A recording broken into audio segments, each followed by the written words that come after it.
नमस्कार, आदाब। मैं हूं कुमार गौतम और आप देख रहे हैं एनबीसी 24 न्यूज। खबरों की शुरुआत देश के सबसे बड़े खबर से करते हैं, जहां पहलगाम आतंकी हमले के 16 दिन के बाद भारत ने ऑपरेशन सिंदूर के जरिए सर्जिकल स्ट्राइक करते हुए पाकिस्तान स्थित कई आतंकी ठिकानों को तबाह कर दिया है।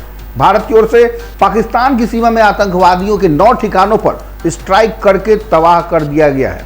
पूरी जानकारी से पहले अभी AIM के प्रमुख असदुद्दीन ओवैसी ने एक्स पर क्या लिखा है वो हम आपको बता देते हैं। जी हाँ, ओवैसी ने लिखा है कि मैं हमारी रक्षा सेनाओं द्वारा पाकिस्तान में आतंकवादी ठिकानों पर किए गए लक्षित हमलों का स्वागत करता हूं। पाकिस्तानी डीप स्टेट को ऐसी सख्त सीख दी जानी चाहिए कि फिर कभी दूसरा पहलगाम न हो। पाकिस्तान के आतंक ढांचे को पूरी तरह से नष्ट कर देना चाहिए। जय हिंद।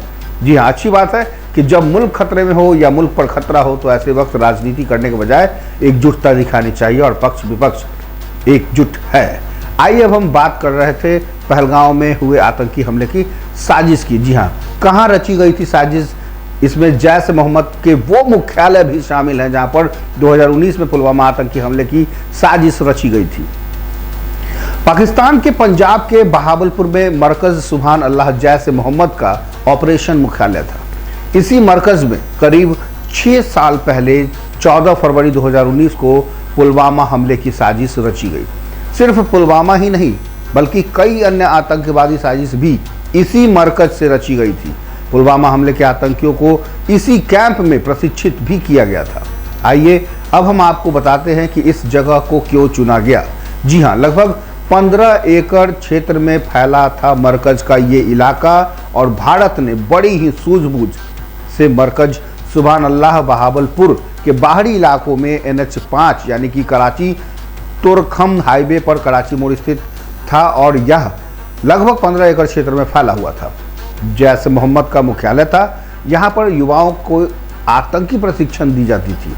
यहीं पर जैश मोहम्मद के प्रमुख मौलाना मसूद अजहर, मुफ्ती अब्दुल रऊफ असगर, मौलाना अम्मार और परिवार के अन्य सदस्यों के घर भी यही थे।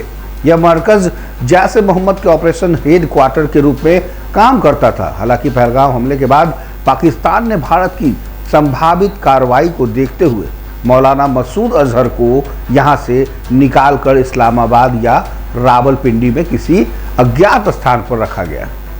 पाक अधिकारियों की उसकी कड़ी सुरक्षा कर रहे हैं। यह आतंकी संगठन मरकज सुभान अल्लाह ने लोगों को नियमित रूप से हथियारों के अलावा शारीरिक और धार्मिक स्तर पर ट्रेनिंग देता था।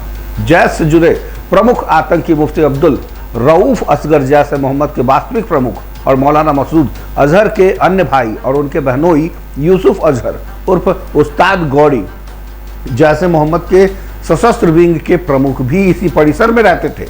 जैश के शीर्ष आतंकियों के घरों के अलावा यहाँ पर 600 से अधिक कार्यकर्ता भी रहते थे। मरकज सुभान अल्लाह का निर्माण पाकिस्तान की प्रांतीय और संघीय सरकारों के अलावा ब्रिटेन समेत कुछ खाड़ी और अफ्रीकी देशों से जैश की ओर से जुटाए गए फंड की मदद से की जाती थी। यह मरकज साल 2025 से ही चालू है। मार्च 2018 में मरकज के अंदर एक जिम भी बनाया गया था। जुलाई 2018 में इसके अंदर आतंकियों को कठिन ट्रेनिंग देने और तैराकी तथा गहरे पानी में गोताखोरी सिखाने के मकसद से एक स्विमिंग पूल भी तैयार किया गया था। यही नहीं, मरकज में 6 दिनों की तीरंदाजी की ट्रेनिंग भी दी जाती थी। साल 2019 में मरकज के अंदर एक नया अल हिजामा केंद्र प्रेशर पंपिंग के इस्तेमाल से इलाज स्थापित किया गया था। मई 2022 में यहाँ पर घोड़ों के अस्तबल और राइडिंग ग्राउंड का भी निर्माण किया गया था। पिछले साल 30 नवंबर को मौलाना मसूद अजहर ने 2 साल के लंबे अंतराल के बाद मरकज सुभान अल्लाह में आयोजित कार्यक्रम में जैश के आतंकियों को संबोधित किया था। इस तरह इस दौरान उसने भारत के खिलाफ जहर उगला था। जैश को उसकी आतंकवादी गतिविधियों के लिए अक्टूबर 2001 में ही गैर कानूनी गतिविधियों के तहत भारत में आतंकवादी संगठन घोषित कर दिया गया था। फिर कई अन्य देशों ने भी इसे आतंकवादी संगठन के रूप में नामित किया। अक्टूबर 2001 में संयुक्त राष्ट्र ने जैश मोहम्मद को आतंकवादी संगठन घोषित किया था।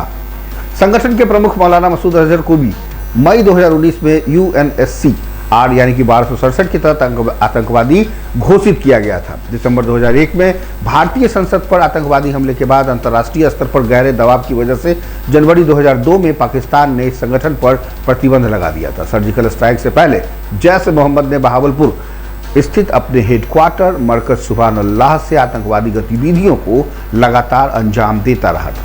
यहीं पर भारत के खिलाफ आतंकवाद को लेकर ढेरों साजिश रची गई, लेकिन अब यह मरकज जमींदोज हो गया। जय हिंद।